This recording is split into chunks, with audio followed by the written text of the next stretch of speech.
네, 이번 시간에는 논리회로에 대해서 설명을 드리겠습니다.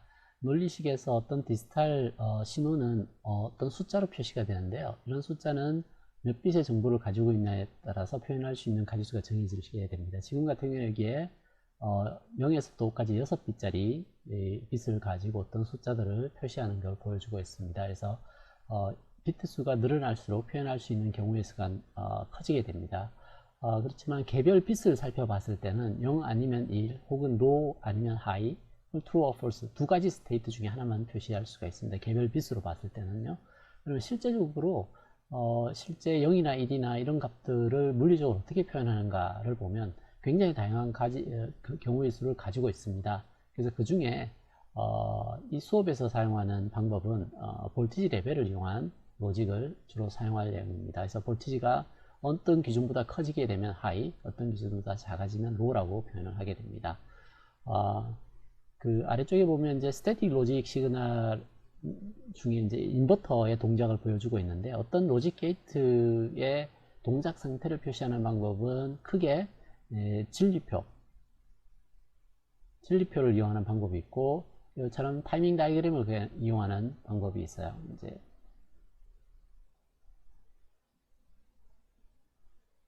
타이밍 다이그램을 이용할 수도 있습니다. 진리표는 로직 게이트 입력이 있으면 출력을 표시하는 건데, 여기가 low면 여기는 high, 여기가 high면 여기 low, 이렇게 표시하는 게 진리표로 게이트의 특성을 표시하는 거고요. 그리고 여기에서 보시면 이제 low일 때 출력이 high, high일 때 low, 이렇게 특성이 주어지는 걸 볼 수가 있습니다.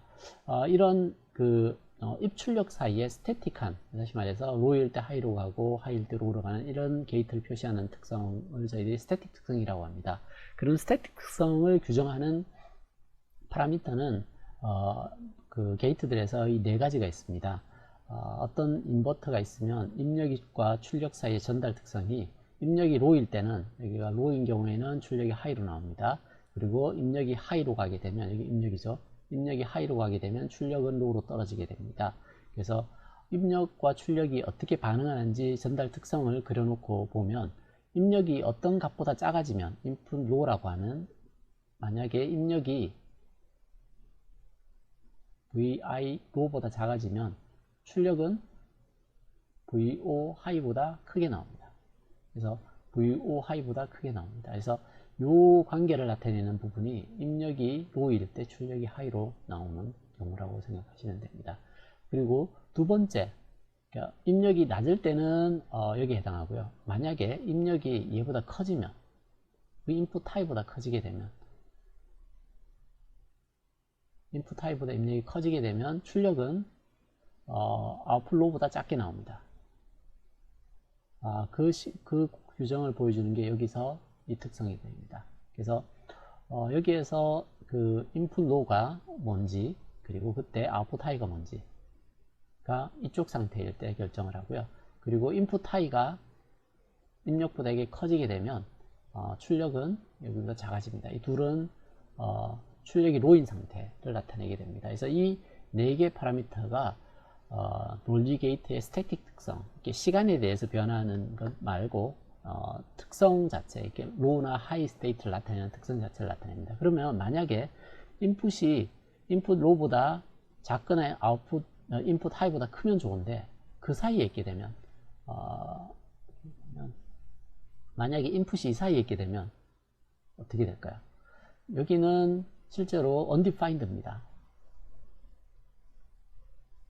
논리 게이트는 입력이 여기에 존재하면 안 됩니다.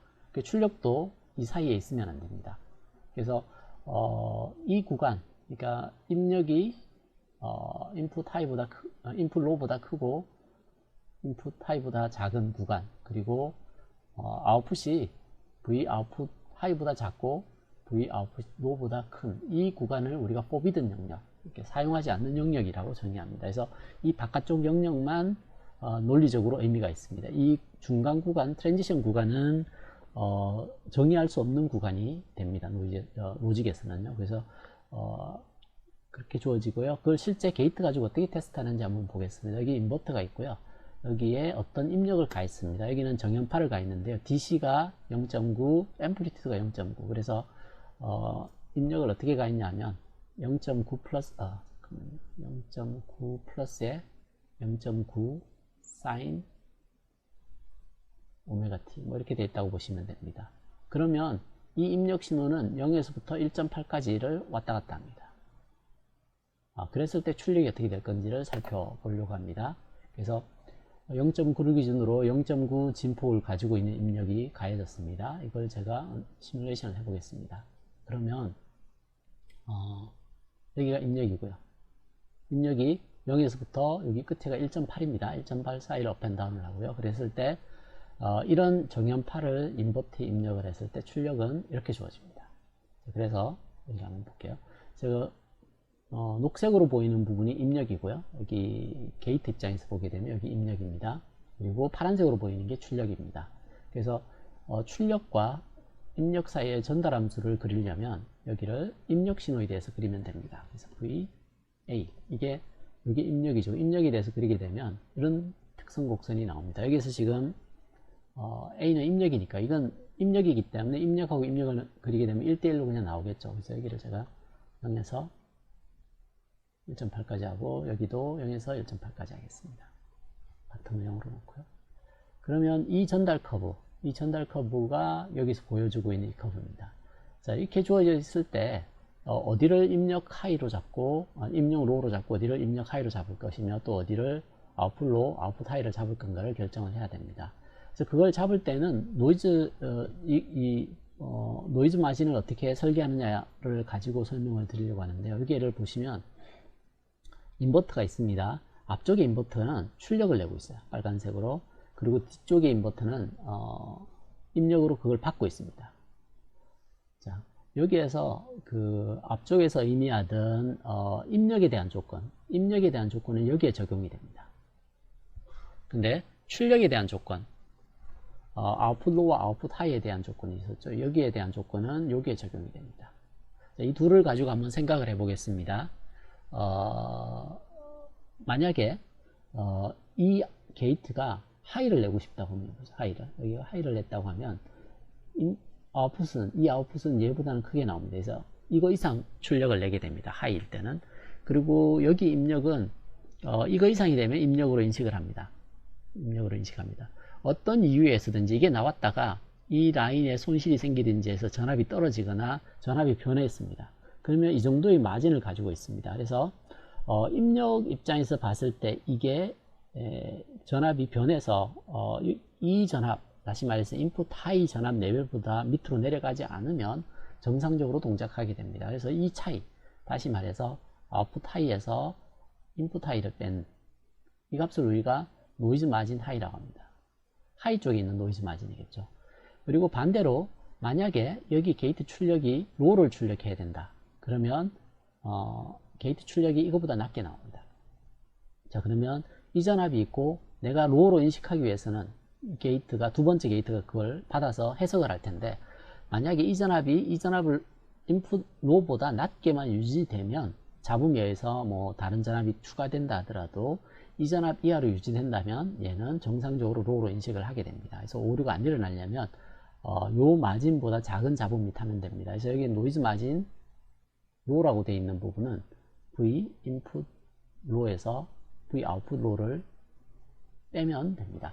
그래서 크기 관계를 자세히 생각을 해보시면 여기 그 제가 입력축에 크기 관계를 적어 놓은 게 있는데요. 먼저 입력을 한번 볼게요. 입력 로우가 여기입니다. 이것보다 낮으면 로우로 인식을 합니다. 그리고 여기에 인풋 하이가 있습니다. 여기 전압보다 커지면 인풋을 하이로 인식을 합니다. 자, 그리고 아웃풋 로우와 아웃풋 하이는 이 인풋 로우보다 아래쪽에 있어야 돼요. 노이즈 마진만큼 낮은 쪽에 있습니다. 그래서 여기 있고요.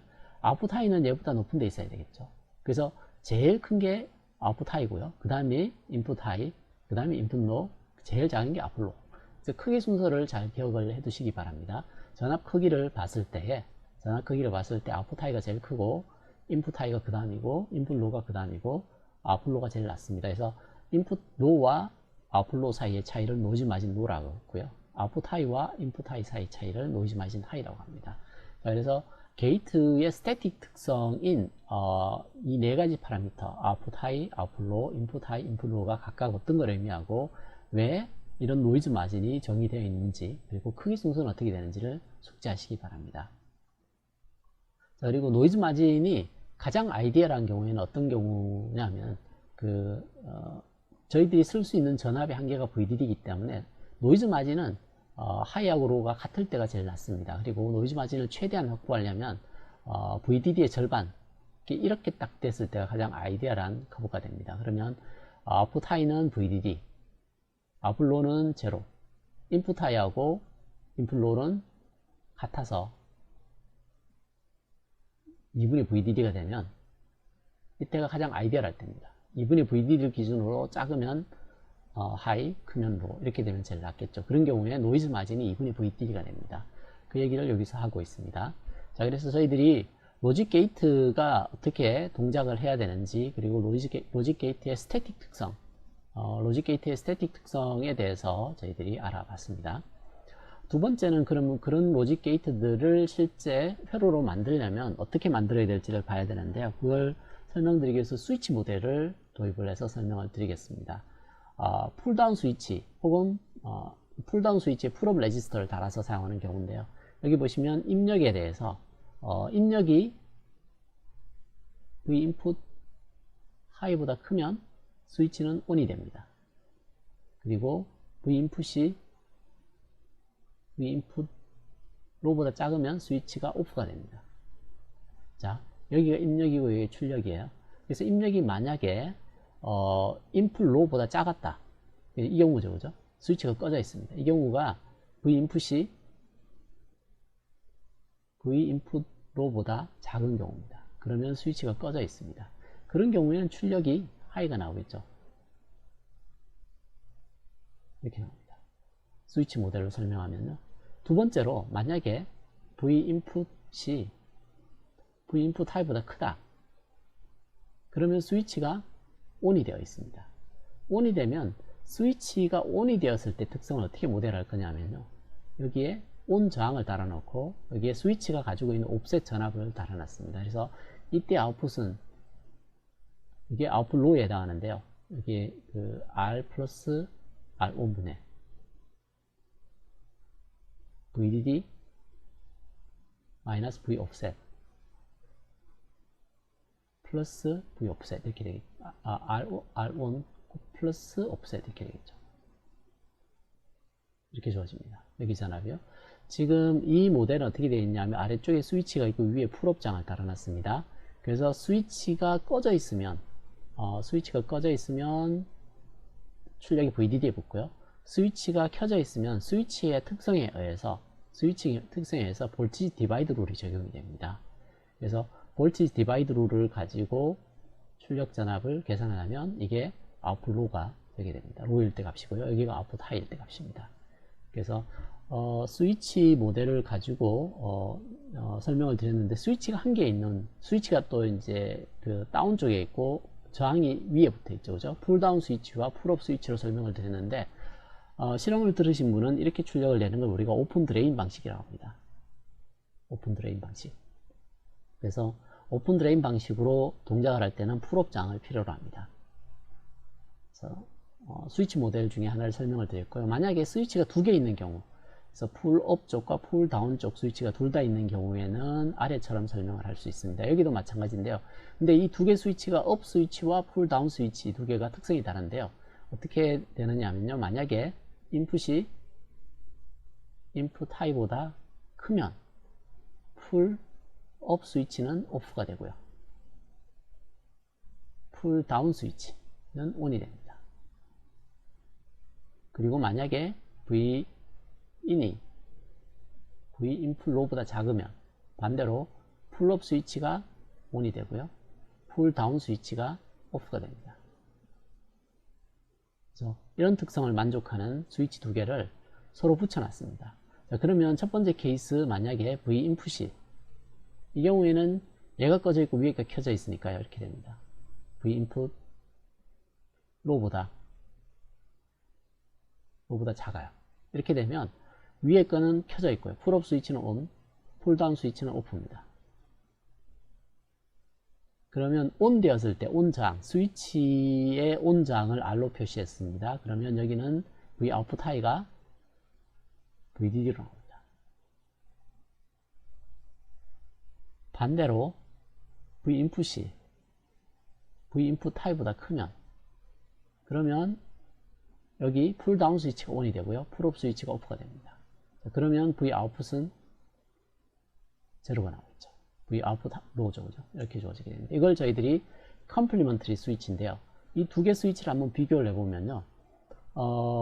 이 경우에는, B인 경우에는 전류가 스위치가 꺼져 있기 때문에 흐르지 않습니다. 근데 이 경우에는 전류가 이렇게 흐릅니다.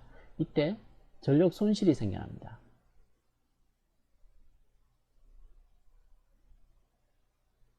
전류가 흐르고 있고 전압이 걸려있죠. 서플라이에서 전력 손실이 생겨나게 됩니다. 근데 이 컴플리먼터리 스위치를 썼을 때는 1번 케이스, 다시 말해서 인풋이 인풋 로보다 작을 때도 전류가 안 흘러요. 밑에 스위치가 꺼져 있기 때문에.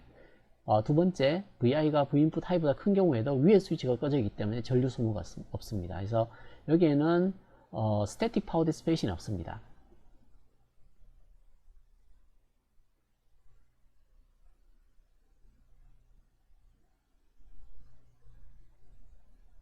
스태틱 파워 손실이 없습니다.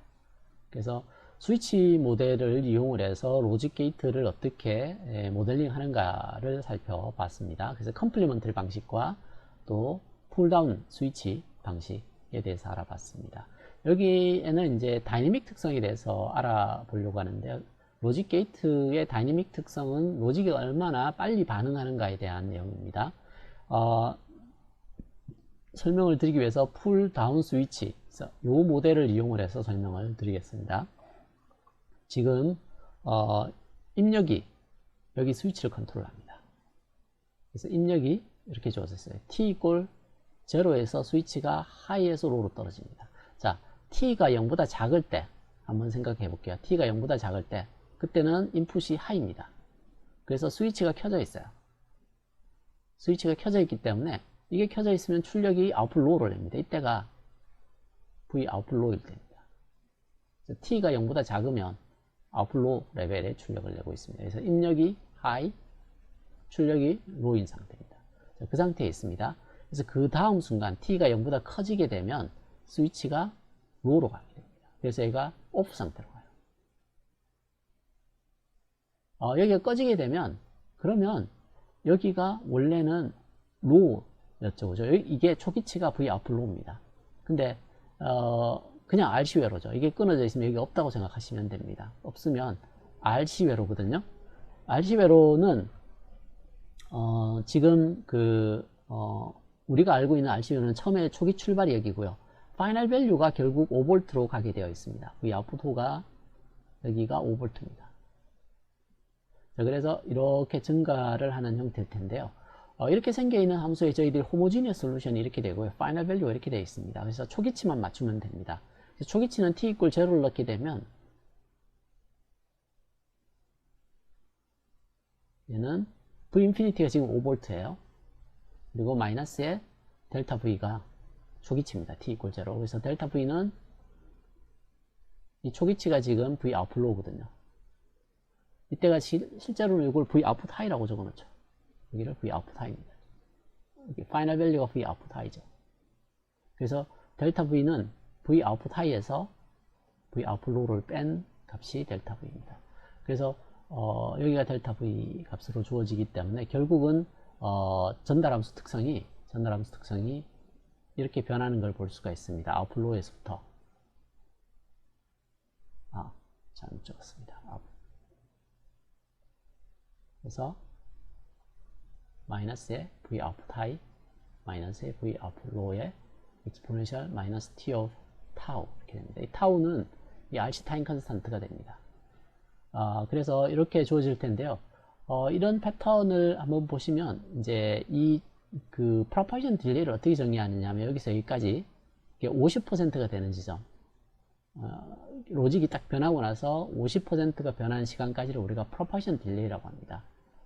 저희들이 10%에서부터 90% 변하는 걸 라이징 타임이라고 했었죠. 그죠? 라이징 타임이라고 했고요. 얘를 프로포션 딜레이라고 합니다. 그래서 라이징 타임은 10%에서부터 90%까지 변하는 지점을 라이징 타임이라고 합니다. 그래서 라이징 타임은 저희들이 대체로 계산하면 2.2 곱하기 시정수 타우 이렇게 나옵니다. 폴링도 마찬가지입니다. 90%에서부터 10%까지 변하는 폴링 타임을 계산해보면 얘도 마찬가지로 2.2 타우 정도 나옵니다. 근데 프로포션 딜레이는 10%에서 90%가 아니라 입력의 50% 지점부터 출력이 50% 변한 지점, 여기 사이를 저희들이 프로포션 딜레이라고 얘기하고요. 지금은 로의 사이로 가기 때문에 로 투 하이 프로포션이라고 하고요. 이 출력이 입력이 변한 50% 지점에서부터 출력이 50% 변하는 지점, 그러니까 여기서부터 여기까지를 우리가 프로포션 하이 투 로, 하이에서 로로 트랜지션 하는데 걸리는 프로포션 딜레이라고 정의합니다. 그래서 프로포션 딜레이라고 얘기하면 입력 50% 지점에서부터 출력 50%, 그래서 50% 지점을 얘기를 하고요. 라이징 타임이나 폴링 타임은 10%에서 90% 혹은 90%에서 50%까지 10%까지 변하는 데를 나타내게 됩니다. 저희들이 RC배로 있어서요. 스텝 리스폰스를 주어졌을 때 이렇게 라이징 타임이 변하고 있죠. 그죠? 10%에서부터 90% 변하는 데까지 걸리는 시간, 이걸 우리가 라이징 타임이라고 그랬죠. 그죠? 얘를 이렇게 2.2 타우 정도로 잡았습니다. 그러면 프로포션 딜레이에 해당하는 값은 어느 정도 될까요? 프로포션 딜레이는 여기서부터 50% 되는 시간, 이걸 우리가 T 프로포션 딜레이라고 합니다. 저희들이 이 전압을 1로 노멀라이즈해서 아웃풋 전압을 스텝 리스폰스 보면 이렇게 나옵니다. e to the minus t of tau 이렇게 나오는데요. 프로포션 딜레이 타임이 되게 되면, TP 타임이 되게 되면 0.5가 돼야 됩니다. 이제 T equal TP가 되면 아웃풋 전압은 0.5가 되고요. 1 나누기 e to the minus TP over tau 이렇게 됩니다. 그래서 이걸 넘겨보면 e to the minus TP over tau가 0.5가 되는 자리입니다. 그래서 양쪽을 내추럴 록을 취해보면 프로포션 딜레이는 ln의 2 곱하기 TP 이렇게 됩니다. 타우 잘못 적었습니다. 타우의 ln의 2 정도 됩니다. ln의 2가 0.69 거의 한 0.7 근처가 나옵니다. 이 정도 되죠. 0.69, 0.7 정도 됩니다. 그래서 프로포션 딜레이는 보통 0.7 곱하기 타우 이렇게 하고요. 라이징 타임이나 폴링 타임은 2.2 타우 정도 된다고 알고 계시면 됩니다. 프로포션 딜레이를 알아보기 위해서 다이내믹 특성을 알아보기 위해서 이 인버터를 가져와서 테스트를 한번 해보겠습니다. 인버터 테스트에서 여기 인버터에 908을 인가를 합니다. 908을 인가를 하게 되면 출력 쪽에 라이징 타임과 입력에서부터 출력까지 프로포션 딜레이를 매주할 수 있을 겁니다. 그래서 그 매주 함수를 아래에다가 디파인 해뒀는데요. 시뮬레이션 일단 해보겠습니다. 해서 여기를 입력이 여기고요. 출력이 이렇게 되게 하면 입력이 변함에 따라서 출력이 이렇게 변하는 형태를 볼 수가 있습니다. 여기에서 여기를 보시면 그 10나노세클 기준으로 이때 10%에서부터 90%까지 커지는데 1.8V니까요. 10%면 0.18, 90%면 1.67 정도 되네요. 6절 정도 되는 지점까지가 라이징 타임이고요. 10나노 기준으로 50%, 0.9V죠. 50%면 0.9V, 이 사이가 프로포션 딜레이인데 이 시간이 프로포션 딜레이, 10%에서도 99%까지 올라가는 데까지 걸리는 시간이 라이징 타임에 해당합니다. 그래서 여기서 0.5V가 되는데 10나노세크 뒤에서부터 0.5V가 되는데 시간이 이 값입니다. 그래서 이 값에서 10나노세크를 빼면 여기가 프로포션 딜레이, 로트 하이 값이 나오고요. 여기는 10%에서 90% 증가하는 데까지 걸리는 시간을 T1, T2인데 그 둘을 빼서 라이징 타임을 계산했습니다. 그래서 여기를 보면 프로포션 딜레이는 한 234피코 정도 되고요. 라이징 타임은 T2에서 T1을 빼게 되면 364피코. 그래서 프로파게이션 딜레이와 라이징 타임을 각각 이렇게 찾아낼 수 있습니다. 이 게이트에서 다이내믹 특성이라고 얘기하면 이 게이트가 얼마나 빨리 반응하는가를 나타내는 파라미터입니다.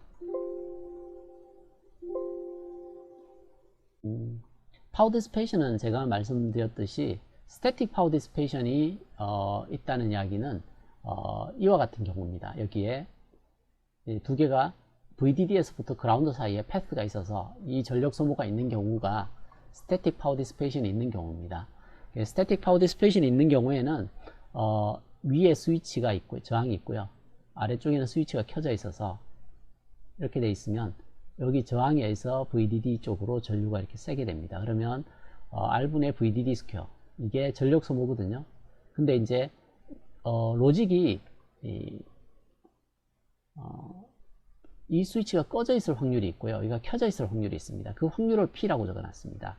그래서 게이트들이 하이가 될지 로가 될지, 이 경우에는 이제 스위치가 켜져 있을 확률을 P로 놓으면 확률 변수를 곱하게 되면 이게 스태틱 파워 디시페이션이 됩니다.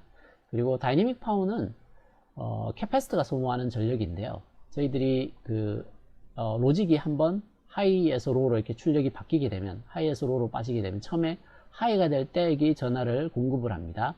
공급된 전하량은 CVDD만큼 전하가 공급이 됐어요. 그러니까 여기가 VDD까지 가려면 이 정도의 전하가 캐패시터에 공급이 돼야 됩니다. 그래서 이 정도 전하를 공급을 하는데 서플라이가 공급한다는 얘기는 여기서부터 얘가 공급이 돼야 되니까요. 서플라이가 공급한 전력은, 에너지는 어떻게 되느냐면 에너지는 Q 곱하기 VDD입니다. 서플라이 입장에서는 Q 곱하기 VDD만큼 에너지를 줬어요. 근데 이제 얘가 클락이라고 하면 하이로 갔다가 로우로 갔다가 업앤다운을 하겠죠. 그죠? 이게 한 주기입니다. 한 주기 동안 차징이 있다가 디스차징이 되는 에너지 양이 Q 곱하기 VDD가 에너지 양이죠. 그죠? 한 주기 동안 클락이 한번 움직이면 이 정도의 파워 손실이 생깁니다. 이게 파워 퍼 피어리드입니다. 한 주기 동안 전력 소모죠. 그죠? 단위 시간당 소모한 에너지 양이니까 와트입니다. 파워. 그래서 다이내믹 파워는 이렇게 계산이 됩니다. 그래서 CVDD 스퀘어 나누기 T, 이게 파워 디시페이션인데 여기도 마찬가지로 액티비티 팩터라는 걸 곱합니다. 이게 이제 한 주기 동안 소모하는 건데, 액티비티 팩터는 클락 기준으로 봤을 때 클락은 얘가 1입니다. 클락이 바뀔 때마다 스테이트가 바뀝니다. 근데 실제 로직 회로는 클락에 따라서 하이로 남아있는 경우도 있고 로로 변하는 경우도 있고, 그래서 변할 확률이 알파라고 보시면 됩니다. 이걸 그래서 저희들이 액티비티 팩터라고 얘기를 합니다. 그래서 로직 게이트의 스태틱 특성을 어떻게 우리가 기술하는가에 대해서 대표적인 게 노이즈 마진에 대한 정의입니다. 그리고 다이내믹 특성은 스피드에 대한 이야기입니다. 프로파게이션 딜레이와 라이징 타임이 각각 어떻게 주어지는가에 대해서 알아봤고요. 그리고 로직 게이트를 풀 다운 스위치나 컴플리멘터리 스위치 가지고 어떻게 구현하는가에 대해서 알아봤고요. 마지막으로 전력 소모에 대한 내용까지 살펴봤습니다. 네, 여기까지입니다.